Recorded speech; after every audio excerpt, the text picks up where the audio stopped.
Hi, and welcome to the Route to CISO Podcast. It's me, Chris Rides. I'm going to be your host, and I'm going to be chatting to seasoned Chief Information Security Officers about their career journeys. We're going to be unencrypting their real-life stories and searching for the hidden keys to help you fast-track your cybersecurity career. Hello, everybody. Welcome to the Route to CISO Podcast. I'm your host, as ever, Chris Rides. I'm really excited today. I've got somebody that I've known for a long old time, Justin Somani from YL Ventures. Thank you for joining us. Oh, my pleasure, and thank you for having me. Good stuff. Well, look, why don't you start by letting everybody know sort of what you're up to at the moment, because this is Route to CISO. I know you've been a CISO multiple times, but It's not exactly what you're doing now. So please share. No, absolutely. I am currently a partner at YL Ventures. So I've flipped over into a space that my first proper career change of my life, and so that's one side. But the second is I've always been fascinated about the ecosystem, the financial ecosystem of the security industry, and so really happy to be over here and learn new things and grow. Great. Changing career at this stage, I mean, at any stage when you've had a really successful full career and then doing something different, I'm sure it must feel pretty crazy. You know, I've had certain jobs throughout my career where I've dabbled into, the marketing, the sales side, being an advisor, and others. I've kind of what they call being a traveler through that industry. So I knew enough how to use the buzzwords and the acronyms, but doing the job is a very, very different thing, I'm sure, as everybody knows. And so I've had my 6 months underneath me of that education. There's no excuse now. I'm off to the races. Yeah. That's it. Full speed ahead. Yes. Good stuff. Well, look, let's go back into when you very first sort of were getting into cyber. What was your entry into cybersecurity? Oh boy. Let's see. One, I grew up military. I was a military kid in Europe, and so I always had that ethos, that value or that weight in regards to helping and serving others. However, I went to school for macro and microeconomics. And learn that if you don't actually show up or stay awake in class, it doesn't bode very well to get a degree in it. Eventually graduated with a degree in MIS, which I loved. And then that was exhausting. We had co-op programs. And so I worked, had money. That was tiring. So I went out after that. Eventually, I ran out of money the second time and got really, really lucky. I got a job at Price Waterhouse, and before Cooper's, by the way, but it was working in their Grimm's practice back then, and just fell in love with audit security work, the whole concept. We did a lot of attack and penetration work back in that day. And then that just kind of rooted to how I think about things, how I love to break things and figure out how they work, et cetera, et cetera, et cetera. And then that overarching ethos that I talked about a little bit earlier came into play. I was done. Sign me up. I was born into that cyberspace after that. Yeah. And so was it like, were you already doing kind of security adjacent work? Is that how you got into that role, or did you move into not initially doing security? No, I mean, in college, I knew a couple of people that were in 2600 and a bunch of other things. But I mean, it's like you build a red box or a beige box, and you think you're the king of the world. That was me. That was fun, but I wasn't really thoughtful about it. As it wasn't even a career back then. It was just. Information security was a term. Cybersecurity didn't become a term until years later, and that was policy. And so it was very early days. And so when I met with the Price Waterhouse folks that were doing this, we're starting to do information security, but it's part of this audit program. I was like, yeah, that's really interesting, but you don't know what it is, and you're that young, you don't know what it is, and two, The industry was completely new and never developed, not the way it is today. Mm-hmm. And so it was just, I just love the true intent of what it is and the actual work of what it is. And it's still held true today. Yeah. Yeah, it's an interest. I mean, we're lucky to work in such an interesting Yeah. industry where you can see the outcomes of the good and the bad in every day, and even more so over the last few years, it's been much easier for me to explain to my parents the industry that we work in because it's on the news so often. Right. Um, Yeah. so, so yeah, things have changed a lot. Would you say, obviously, for you, you had your way sort of moving in. When you look at people that are trying to enter the industry and trying to get in now, is there anything you can look back and say, well, look, these things still apply. These are the things that you really need to be doing to help yourself. Yeah, I still see the security industry having a couple of things that I think are just so incredibly important. One, we're introverts, but we're very social. And I think we're very social because we have a deeply rooted passion in this thing called cybersecurity. Um, so if somebody's looking to get into it, I think that you can build out your network very easily Hmm. just by reaching out to somebody, talking, and if it's rooted in that love and that passion of it, um, done. You're good. Yeah. As far as building out your network, finding a job thing is obviously a little bit different. Um, if you don't, then it's just going to be a life of pain. Later on, just nobody got into security for to be on stage or to do G5s or anything. It is a tough gig. It is a thankless gig. But if you love it, there's no other better job in the world, man. Yeah, Yeah. you can impact it so much. Yeah, it's an amazing place, and definitely you can find your people. I think I'm a lurker on Reddit, and I was reading Yeah. somebody who said that they went to their very first DEF CON just recently. Well, I mean, by the time this goes out, it'll be not so recently, but it was literally this weekend. But I was reading it, and they said they had just an amazing time, and they Yeah. went alone. They were in LineCon for however many hours, and just started chatting to a group of people. And Yeah. the person was like, "Look, I'm an introvert, and." Yeah. Just you can't, you're there for hours, you just have to talk to the people. And next thing you know, he said I had dinners and lunches with them, and we were going and doing CTFs, and like, we'd go off, and then we'd meet back again. And so I do think that it's almost like you build up a trust, and then with these people, and then you're one of them, and it doesn't matter too much whether you're an introvert or an extrovert, but just it's really welcoming. Yeah, I think when you get to the passion, I think we all have of it, the ego and the judgment just falls apart so quickly, and you're able to just, you're geeking out with friends, basically, is what it is. And so if somebody was going to get into the industry, just going back to the root of your question, Yeah. I would say, one, get online and find them, find those meetups that are local. Don't be afraid. Everybody's still learning. I mean, hell, if it was solved, we wouldn't have jobs. Right. So, we're still learning and growing and adapting. But be true and educate yourself. It's a constant education, but do it with others, and you're going to go a lot farther than by yourself. Yeah, yeah, 100%. There's those people out there, and I know there's some people it doesn't come naturally to network and stuff, but you'll be surprised. I mean, when I was one of the founding directors for the Cloud Security Alliance chapter in LA, and there, we started off a really small group of us, and then people would come along, and some of them they'd come every month, and wouldn't speak to anybody.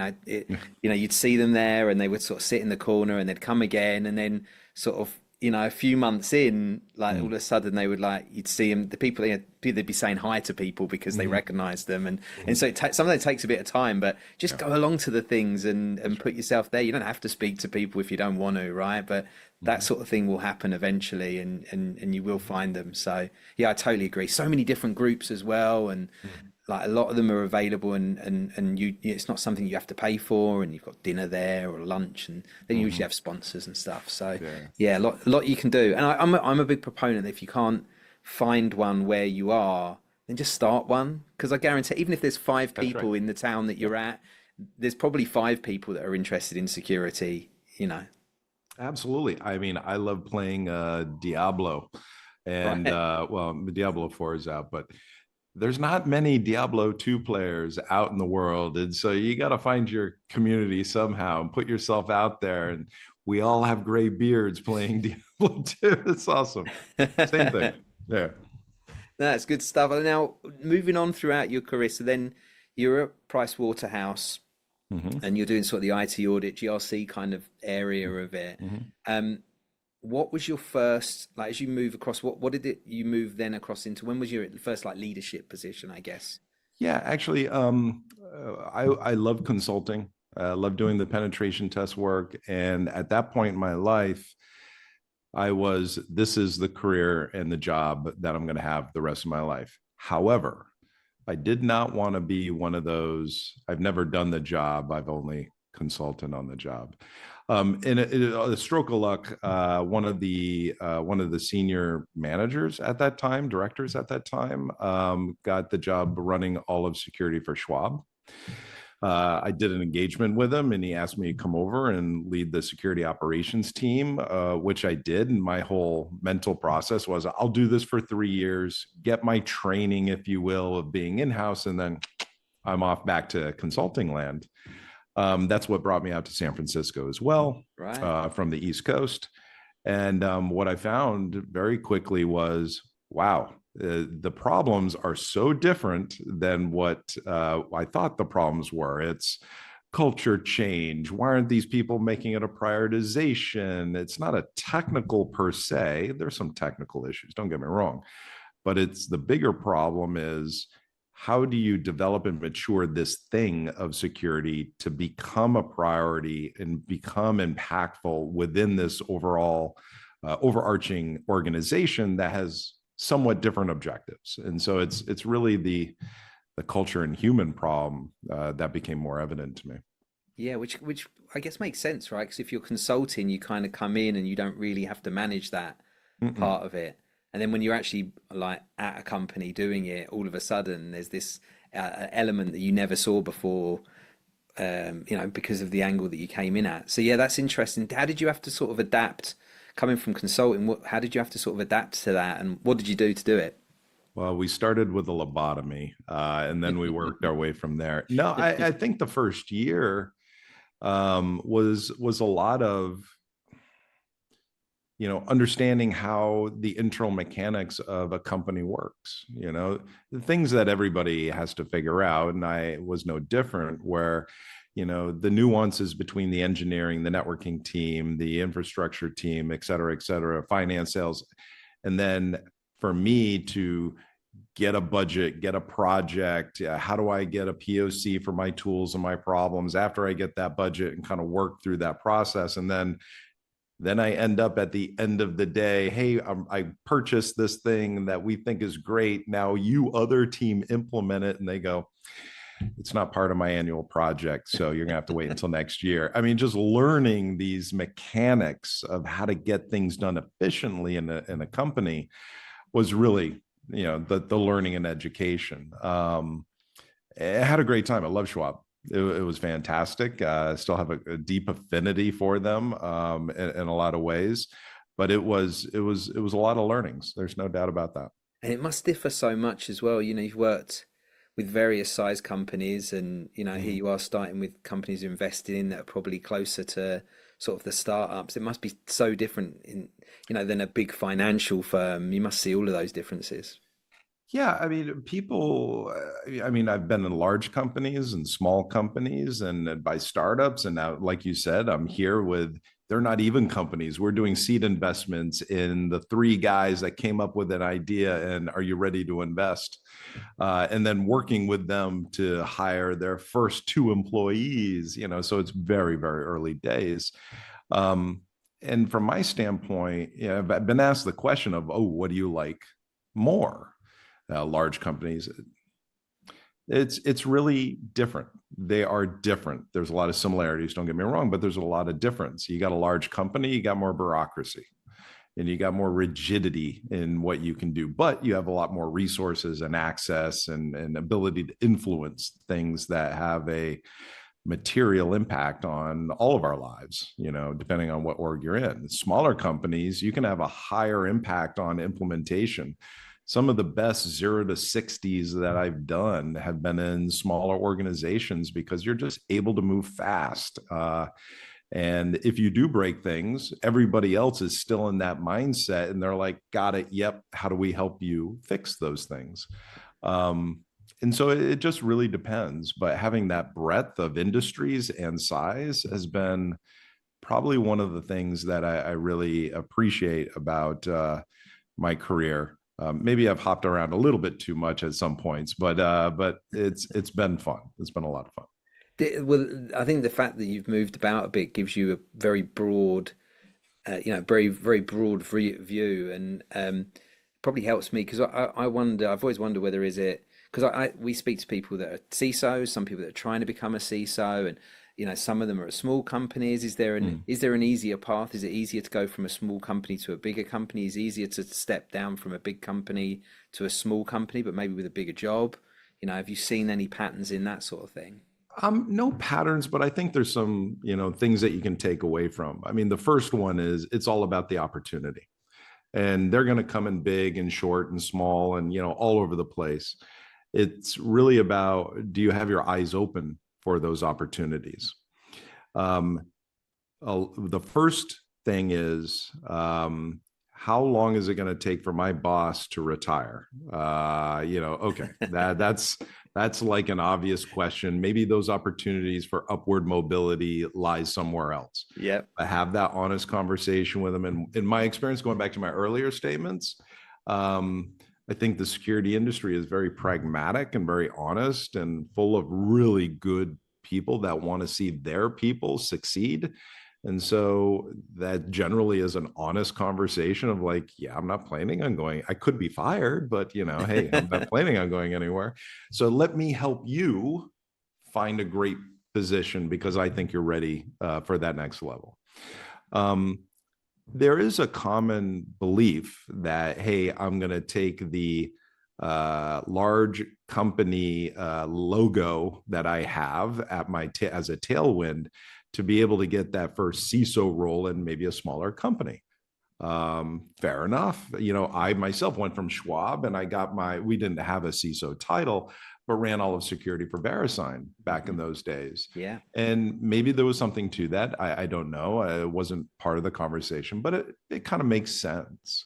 I think the next big thing to really think about for somebody doing job changes and shifts is, sure, you get a CISO title, but if it's in a sinking ship, it's probably not very helpful. So do the analysis on the company because you're going to get in that seat. You're going to want to make changes. You're going to ask for budget. And if that company is struggling, they're not going to have budget. You're going to get stressed and then everything falls apart. Or be very thoughtful about going into that role going, this is a turnaround and I am ready for that turnaround.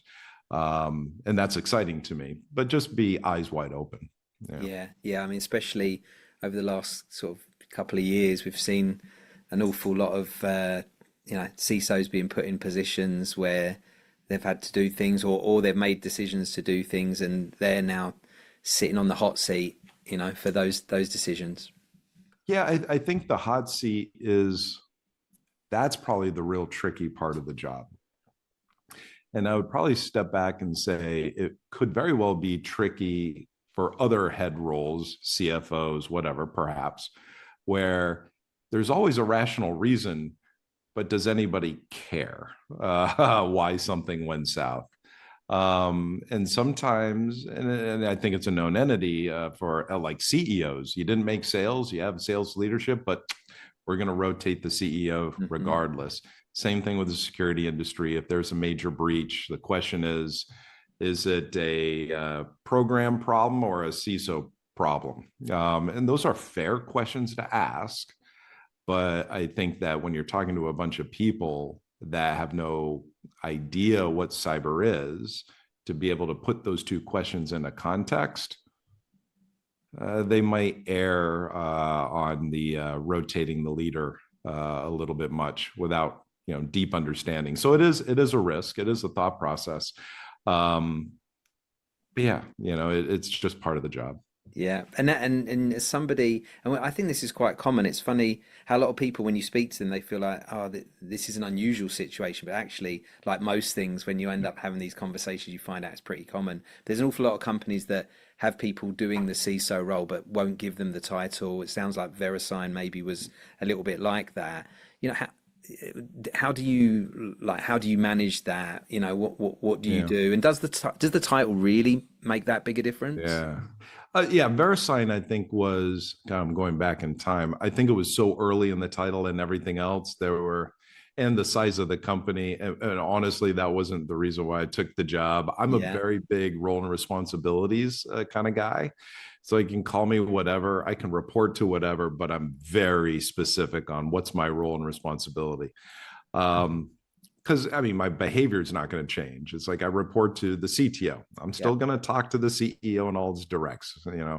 Um, and so for me, it's never been about the title. However, the title becomes really important when you're trying to explain to somebody who's not in that company or that org what is it, what is your seniority, what's your title, these artifacts that we have. I don't know if it's like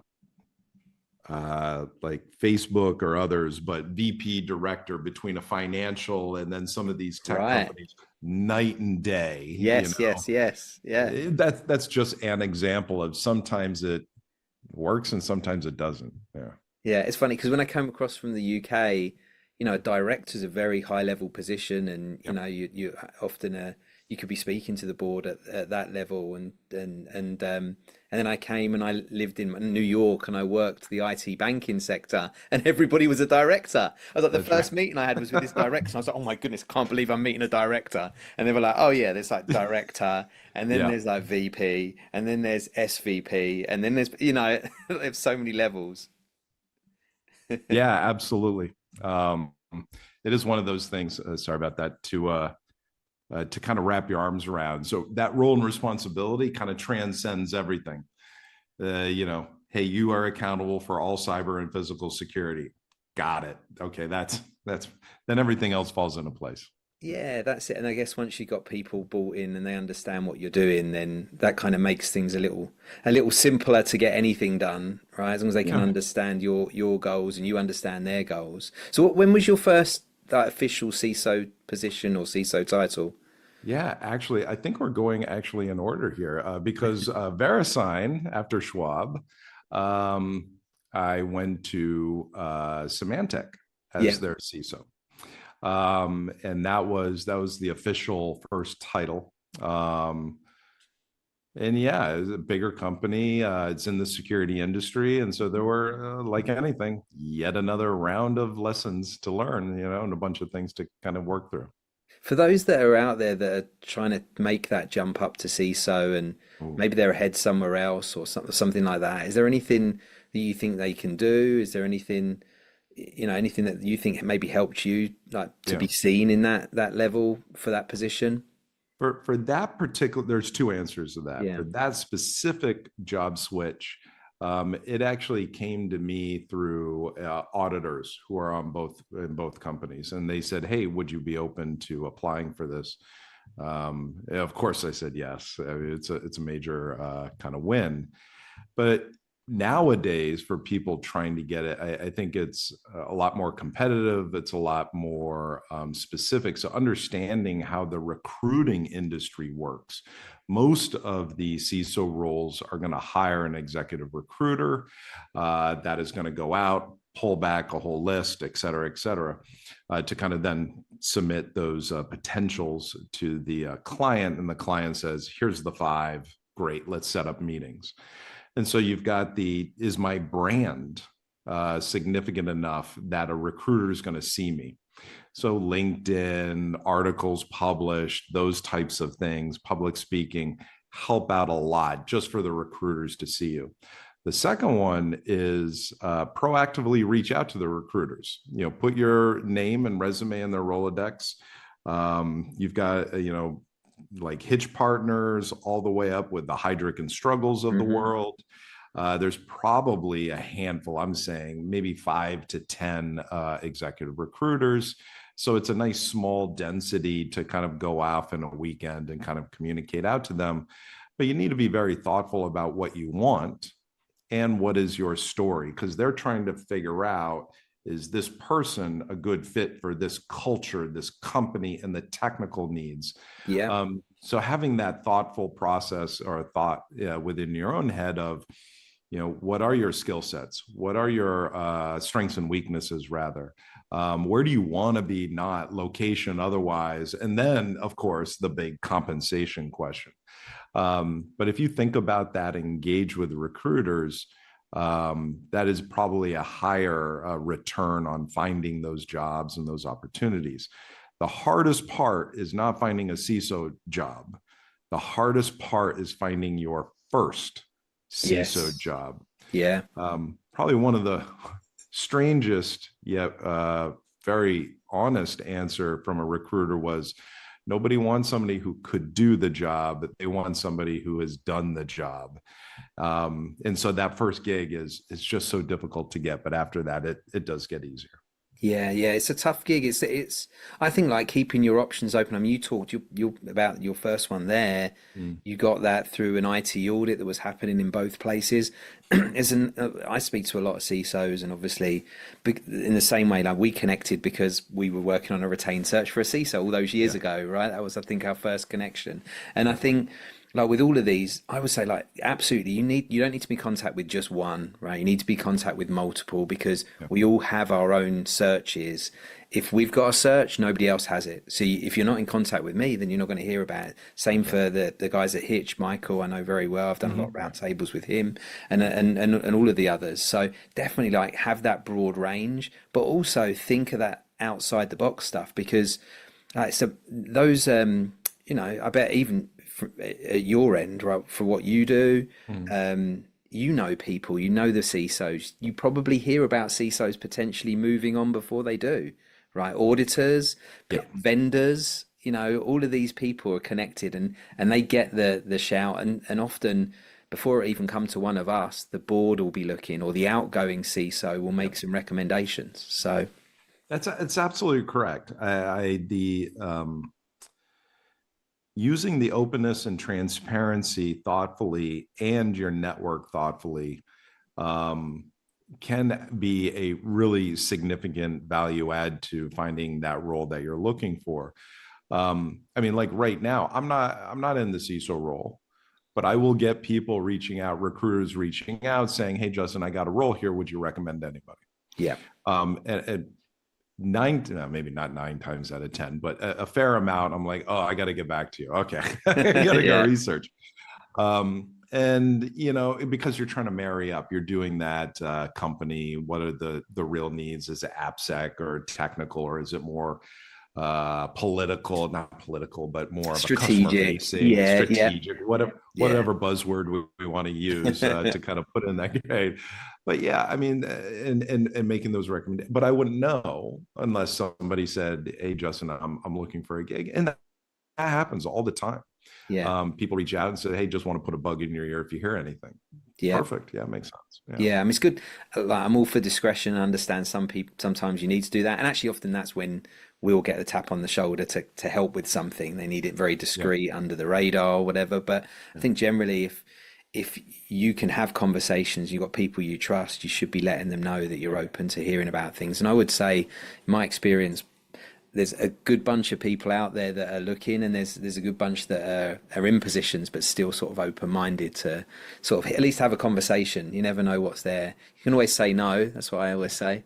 And so what did your career look like after that first CISO role? What did it look like, sort of what going on from there?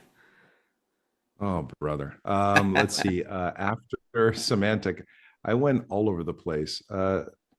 Semantic, then on to Yahoo.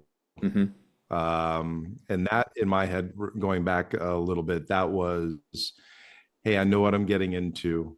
This is going to be a turnaround of the company and a lot of work to do, et cetera, et cetera, et cetera. I think it was when I had 5 CEOs in a 12-month period. I was like, wow, that's a lot. I kind of tapped out. I've got thick skin, and you just heads down, grunt it out. That one was hard. Really amazing people. Loved the work. Uh, did some good, but there was a lot of stuff going on there. Then after Yahoo, I think it was Box. I went to Box. And that was the first different role. I had some time and was talking with the CEO of Box and said, hey, I've always wanted to see if I can apply security in a competitive differentiator kind of model to a non-security kind of company or product. And he was like, try it. I was like, oh, okay. And so it was really fun where somebody else ran all of security effectively, and I had the chief trust officer title at that role. But it was, where does Box fit in with the security domain of problems? Well, we re-centralize your data to give you better control over it versus decentralized workstations, files, and the whole of it. And then working through that model of building out a trust ecosystem of partners in the security industry, the messaging, the marketing. I actually was on the outbound call desk for a week to learn how that works. I mean, just really rolling up the sleeves and getting into it. And it was a great team at Box. And it was at some point, I was like, oh, I think I've been successful and done. My job is done here, and let others kind of take it from there. But it was such a fun experience. It was probably the first one that to this day, those lessons of marketing and sales that I didn't really understand before, but had really such an education under the CMO and head of sales, that I still take those today, and actually in this job, and how we apply and do outreach across the company. So yeah, so that was pretty formative for me. Excellent. And then was there like chief trust officer is an unusual title, right? It's not one you see very often. So how did that differ to what you'd kind of been doing before and what you did after that? Yeah, so the chief trust officer role, I think, is used in a couple of different types of roles. In this particular one, it was more business centric, and wanted to make a distinction between the team and the leader that was running true security. Yeah. And so didn't want, kind of people pointing at each other. It just wasn't fair for anybody. And so it was really helpful to kind of have that distinction. And that trust was, how do we establish that trustworthiness with our customers and the market as a whole? I had the chief trust officer role at SAP years later, where that was basically a CSO and a chief trust officer kind of title. So it's, 6 in one, half a dozen in the other. I didn't really care. It was really, again, role and responsibilities. Yeah. And so call me whatever you want. But that SAP job was is the next one on the list. And so it was really a really healthy but large and scalable physical and cyber apparatus, and kind of building it out to a more healthy state than when I found it. Yeah. And then like following on from there, what was your next step after that? When I left SAP in early 2019, I wanted to take some time off. I took off a little bit longer than I expected, but I did an EIR stint at Storm Ventures, an entrepreneur in residence role. Yeah. That was purely luck and kismet, and much to the Storm team. It was fantastic. I was going to write a book that never made it off my computer. I did a whole bunch of those things. Yeah. But I this is going to sound weird, but I always wanted to be an expert witness once to kind of go through that process. So I did that in a very large and interesting case. I thought it was fantastic. So there was all these little things that I thought it was kind of like my Rumspringa year of going out and doing some fun stuff. And at the end of that year, I kind of got lucky and was introduced to the teams over at Unity, and took their CSO role. Oh, it was the CISO role first, and then rolled eventually the physical security team underneath that a year later.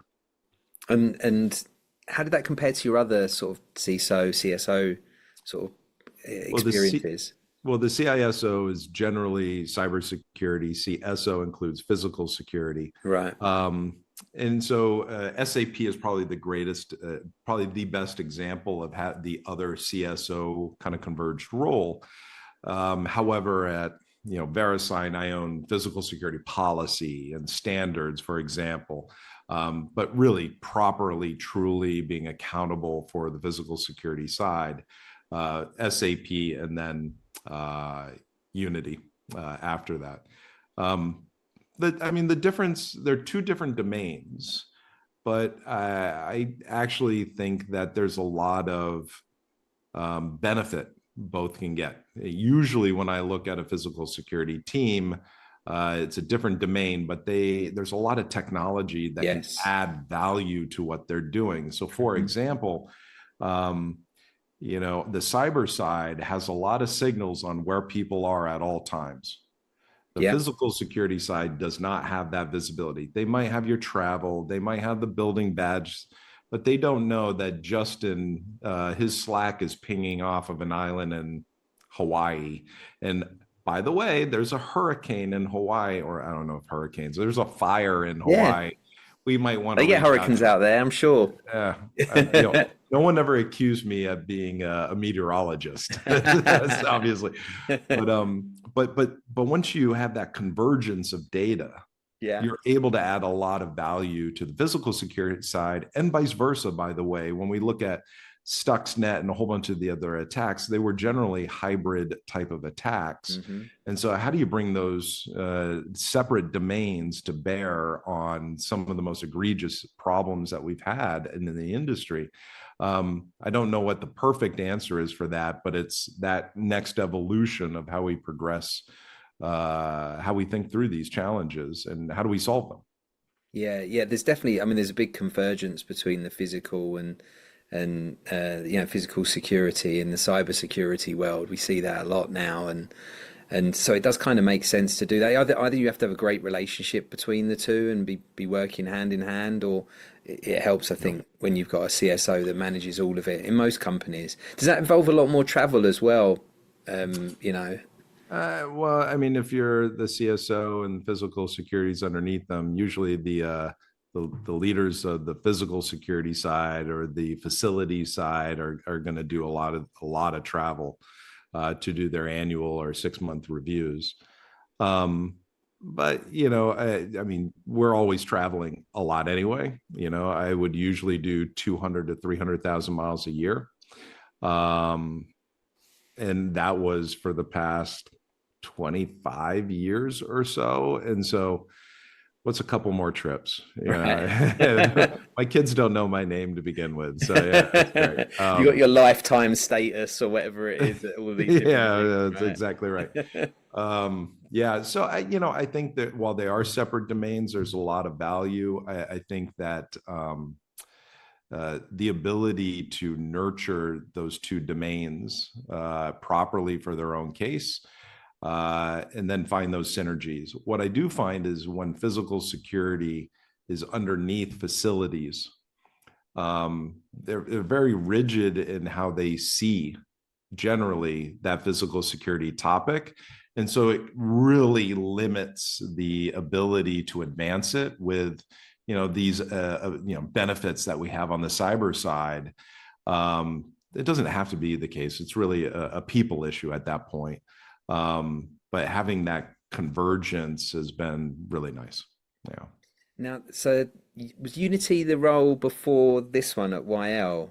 That's right. Is that right? So how did you make that move? Because it's a bit of a different, it's a different move, right? I think I've got to say, there's a lot of CISOs. There are people, and on the in-person events that we do around this, there's been quite a few CISOs there as well. And so I think some of them are like experienced CISOs that are like, where else do I go? What are the other things I can do? And so it's good Yeah. to be speaking to somebody like you that's done the role and is doing different things, right?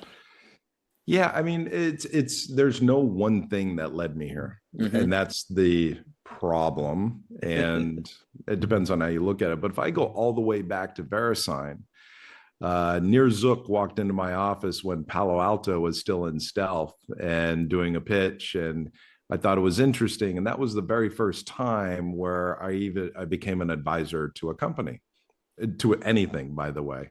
And so I knew nothing about this advisor kind of ecosystem, which honestly, it didn't really exist back then. It was a net new thing, at least as far as I know.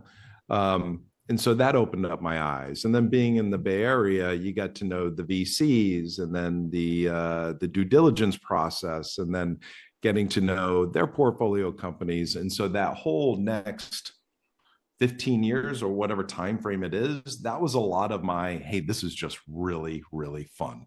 I love to have my finger on the early startups and kind of get in that innovation, those new problems and ideas. I learned a little bit about how VCs work and how they invest in good and bad. But it was really just that exciting. I love security, and there's another avenue of expressing that and participating. And so that matured up until it was about 7, 8 years ago, where YL was one of those VCs I got to know and then became an advisor to them. And then after that, I mean, when you take Box and everything else, all of the skills that I've slowly started to acquire, good, bad, or indifferent, and the network and ecosystem, it was a little bit of luck at that point. It was the right time, right fit for a conversation to happen around a possible role at YL. I would actually go back to people who are thinking about that as a post-CISO career track. Who knows what the industry will look like 10, 15 years from now. Right now, it's still fairly unique. Let's say there's 15 VCs that focus on cyber. So maybe they have one CISO that there's in residence, but as a partner, it's even less than that, versus the 8,000, 9,000 CISOs we have in industry. So it's incredibly rare. Again, going all the way back to people starting into the industry, if you love it, then do it. Because you're going to do the advisory roles and everything else because you love it. And then maybe something happens, but it's not a career track. Let me put it that way. Yeah, no, that makes sense. Now the advisory thing, actually, that's a question that I see many CISOs asking about, those that are struggling to get on advisory boards or want to know how they go about doing it. Is there any sort of secrets to that? What kind of advice would you give? Yeah, I mean, the first question is why. I mean, like I said, I do that because I like the innovation and a lot of other reasons. Most of the VCs that do cyber investments will have an advisory board of some form or fashion. Some are going to be small, some are going to be large, some are going to be most are not compensated, which is absolutely just fine, honestly, and some are. What it really is building a relationship with the VC itself. Whenever I got introduced way back in the day, there would always be hey, how can we work together? Code word for what is it that you're looking to do? How Right, can I yeah. help you? And I would say, hey, really love to participate in due diligence process. I find it interesting and fascinating, et cetera, et cetera. And once they get to know you and the value that you bring and your advice, and we're all a little bit different, you kind of just build and grow in that ecosystem. But again, it's not a career path necessarily. It's something to do because you really like and love it and want to participate. But yeah, my advice is, VCs are more social than anybody else I know. So you write up a list of who are the partners, et cetera. I'm sure if you send them an email, they'll go, yeah, I'm happy to have a conversation. Just start there. Yeah. Yeah, nice. Yeah, I feel like there's various reasons. I think part of it is actually they see these really experienced CISOs that they look up to and see that they're on multiple boards. And I think it's almost like replicating, wanting to replicate that. And then also to probably make a difference. Right? I think it's a great way if you've got problems and you're struggling to solve them, to actually be involved in helping companies that are going to solve your problems. I mean, Yeah. there's no better way of doing that. That's right.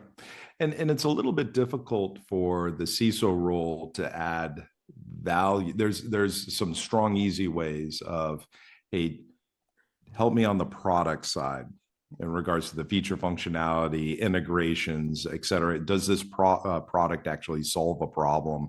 Honest feedback, incredibly valuable. On the go-to-market side is all dramatically less. How do you help develop a pipeline, model? Are we going to use our ecosystem or channels to do, sales or something else? And so I think just being aware of how businesses are, like within your existing organization, reach out to sales, marketing, everybody else, get that education first. So easy and low friction to get that education of how businesses grow and develop and how do they really operate. And then be able to learn, use those learnings in advisory capacities in a whole, more well-rounded approach, I think is going to have, whether it's that VC or those founders, see you in a much different light than, hey, this is just a CISO who can advise me on product. And then, those people talk, reputations matter, and it will just grow from there. Yeah, we have such a small, we talked about how welcoming the industry is, but also it's relative, it's a huge industry, but it feels relatively small a lot of the time. People do speak to other people, and that's how a lot of this stuff sort of moves along and happens. So now, looking back at your career, has there been any sort of moves? Because there's a lot of people in different circumstances right now. There's people that are stuck in roles that that maybe aren't right for them. There are people that are out of work, maybe been impacted by rifts and things like that. Has there been any sort of like twists and turns that where you've maybe made some decisions or taken steps in different directions that most people wouldn't have expected? Because very few people's careers are straight up. So what have been the ones for you that I guess have made the biggest differences? Positive or negative? Yeah, either way. Yeah. Like, would I ever take a job that was a turnaround with 5 CEOs in 12 months? Honestly, I'm a very big believer in, even in the worst of times, there's always lessons, and more than likely in the worst of times are the best lessons right for you to learn, even if it's a matter of, I'm never doing that again. You don't forget them. You don't forget them. But no, I think, but if you keep your ego in check, the hubris down, you're open to learning new things, that's really nobody ever learns from success. They learn through failure, and they learn through watching and observing other people struggle through that. And the same thing has been for me. And Yahoo was such an education on culture change in a company and a whole bunch of other things. Like I said, Box was immensely educational. I went out of my swim lane to try to do something for fun. It didn't feel like it paid off at that time outside of having a great time and learning new things, but it was a 10x later on in life.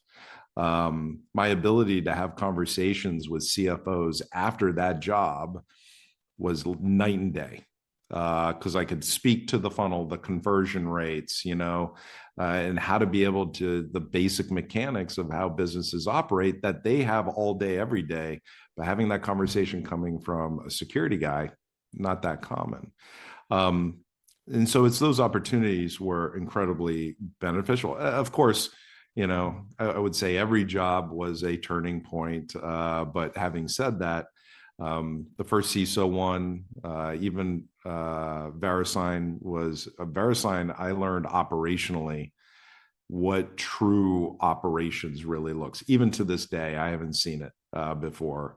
They might have had other issues, but the operational side was amazing. And then all the way up to now, I mean, a proper career change where I'm still in the security industry of sorts, but Oh my goodness. I feel like I'm at the kiddie table sometime, eating, and just learning. And then after you learn it, it was like, okay, that's not that complicated. But oh God, it feels like that when you're seeing it for the first time. But yeah.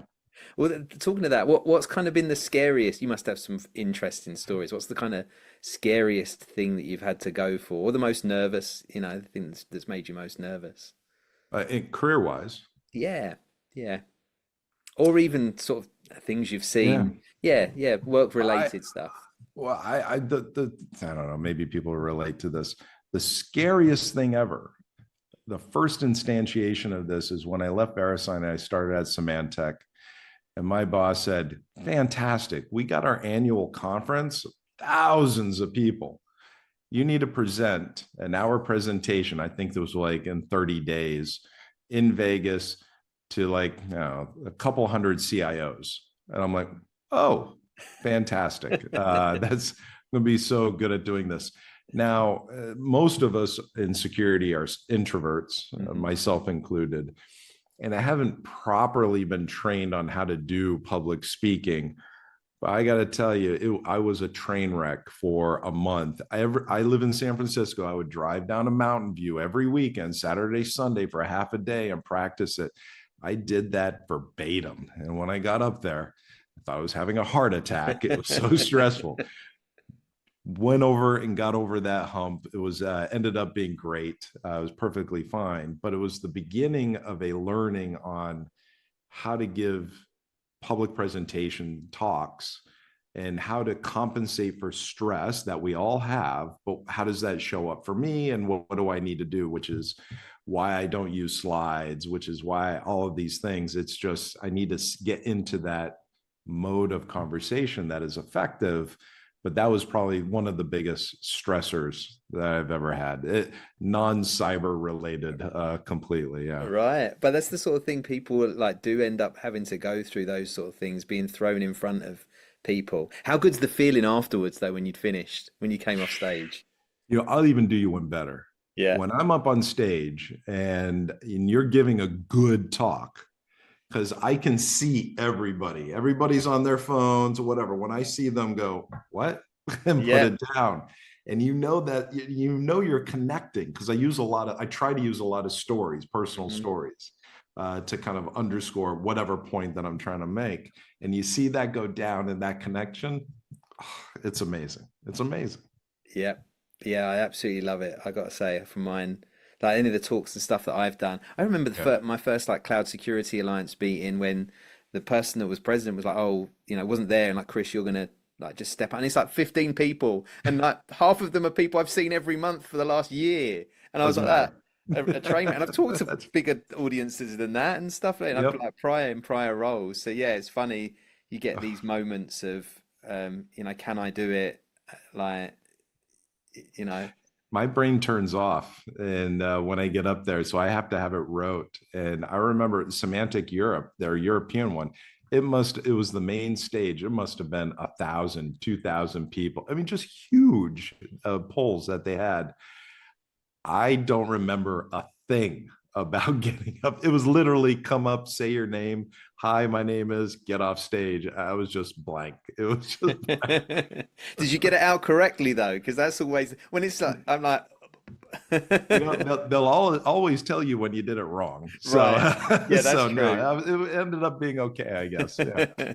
So if you look back, I mean that sounds like a super proud moment, but if you look back in your Yeah. career, what is there been like one or two moments that you're really proud of, like things that you're Yeah. like, I really achieved, sort of felt I really Yeah. achieved something there. And again, they're non-security. I'm very proud of the accomplishments with all the teams on the security side, what we've been able to do. But, there's times when you help somebody out, career and personal life, or you find that convergence for them and you set them off on a pathway that years later they come back and it is just the joy and happiness where they are in their life and what they're doing, etc. I remember one conversation I had with a woman who was a project manager, and she was very wanting to do the right job and finding that joy. And I'm like, you're doing security project management and you're trying to find joy. That's not a place where you're going to find like this higher calling kind of thing.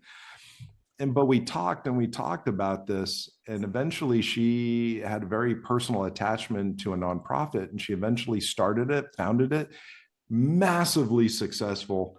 And it was just so beautiful to see that trajectory to such a happier place and successful place. It's been nice.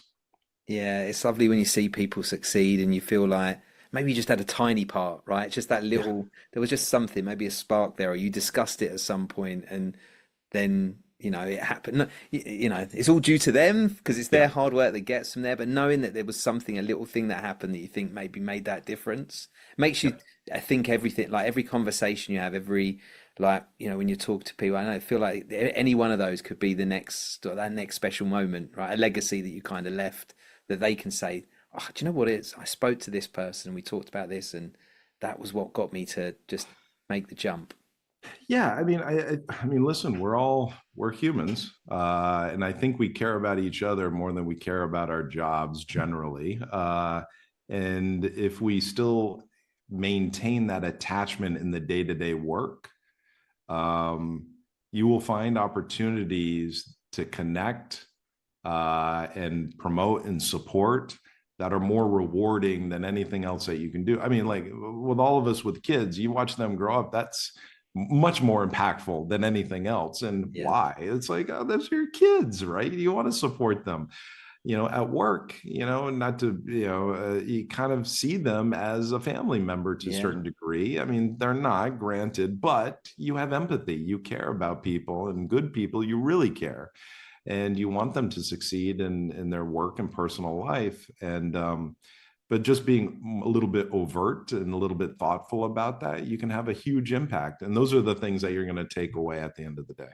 Yeah. Yeah. All of those things you're talking about are attributes. And like one of the things that I've been asking is sort of what are the attributes it takes to become a really strong CISO? If you look at what you've got and what you see in others, Yeah. if you could pick sort of three attributes that you thought these are the things that I think as if you want to be a CISO, these are the things, or you are a CISO, these are the things that I think are most important.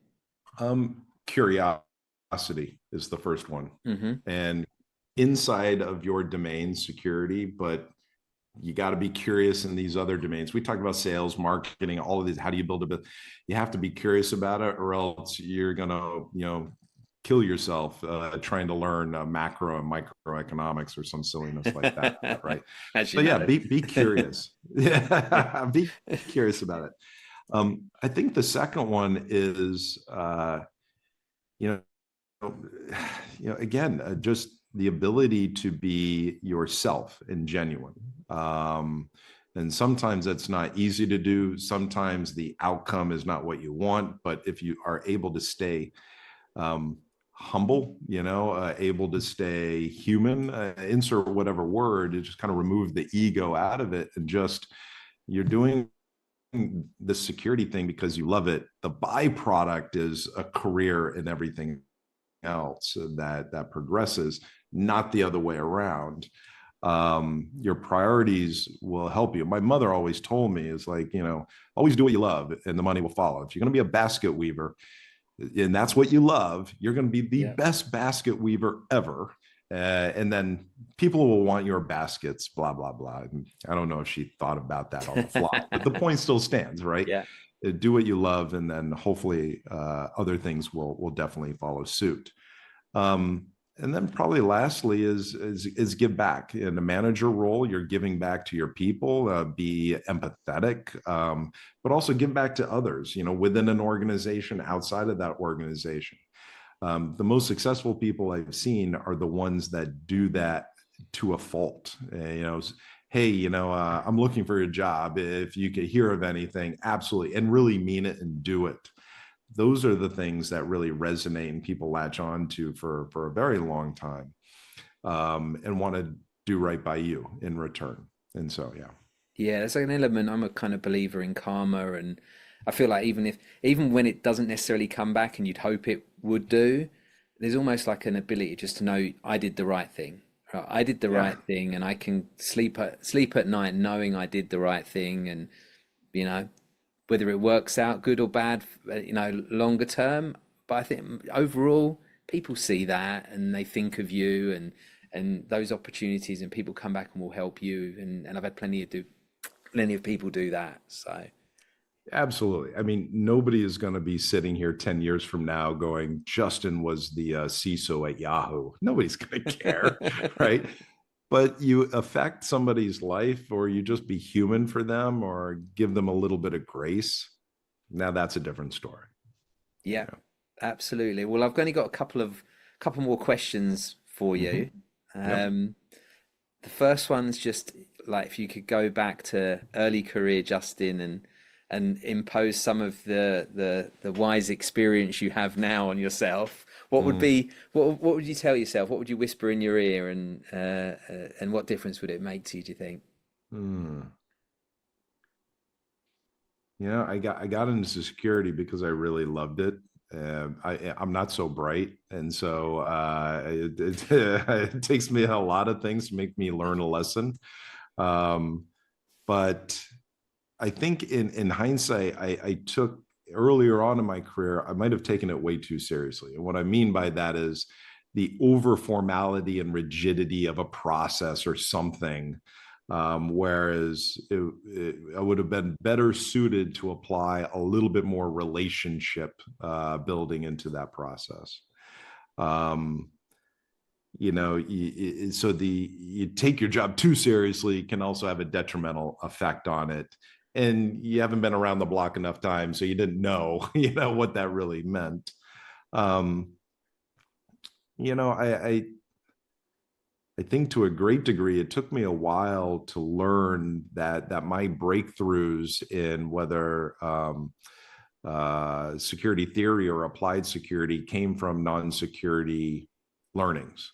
Right. I mean, I rattle off books like, Organizations and the Psychological Contract was massive for me to understand, one, HR organizations, but two, how do people move and behave and function in an organization?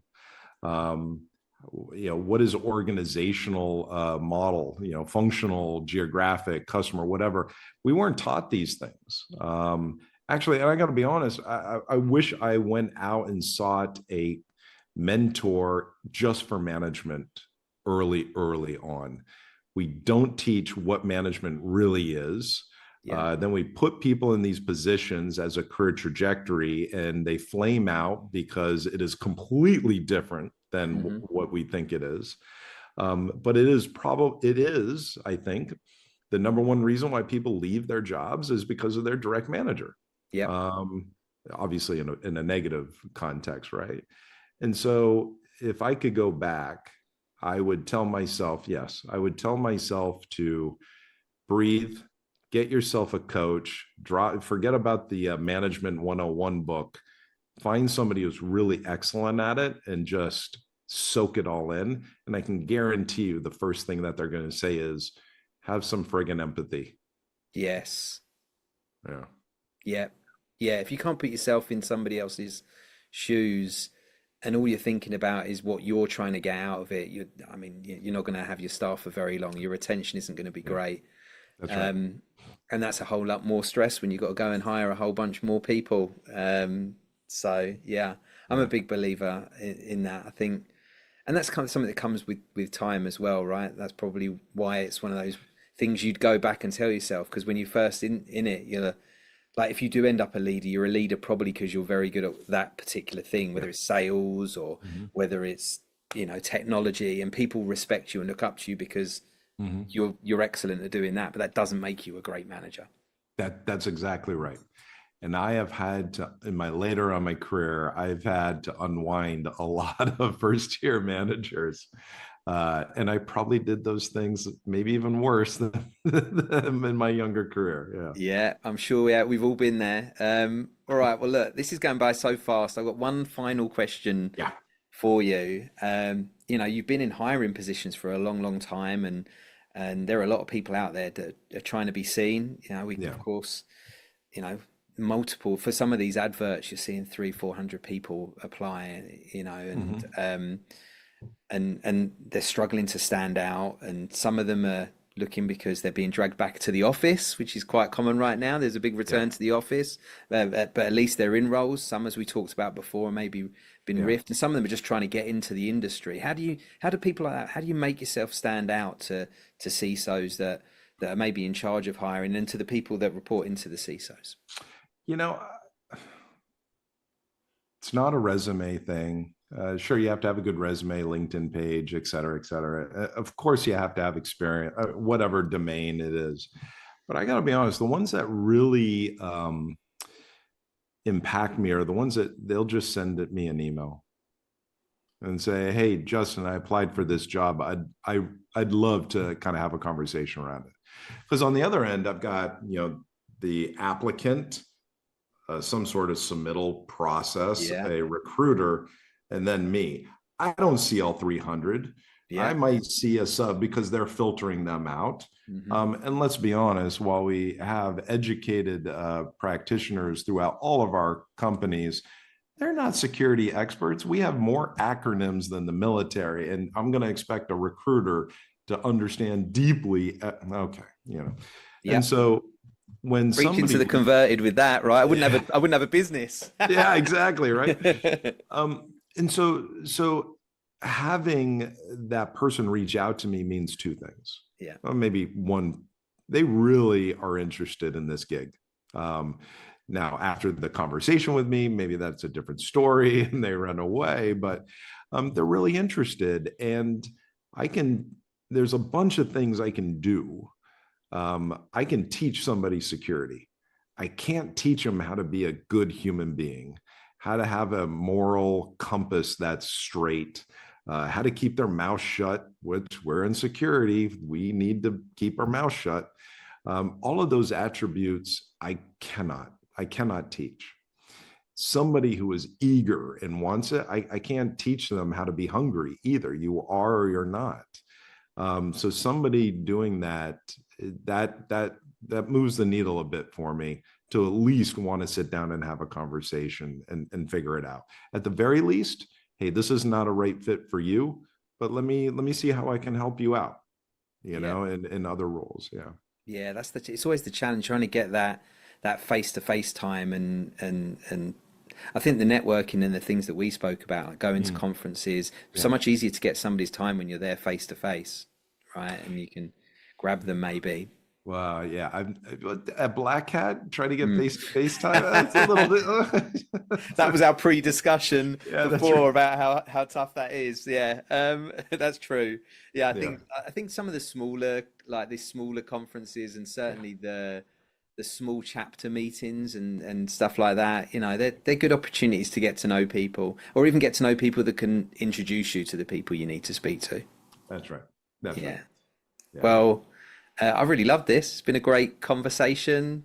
Went really quick. So thank you. I really appreciate you finding the time to chat to me today. Thank you. Absolutely my pleasure. And thank you for having me. Thank you for listening to the Route to CISO podcast. If there's something you really want me to ask on the next episode, or if you're a CISO who wants to inspire the next generation, please reach out. I'll leave a URL to my LinkedIn profile, and make sure you connect and message me there. We're always looking for feedback, so please don't forget to like, comment, and subscribe wherever you get your podcasts.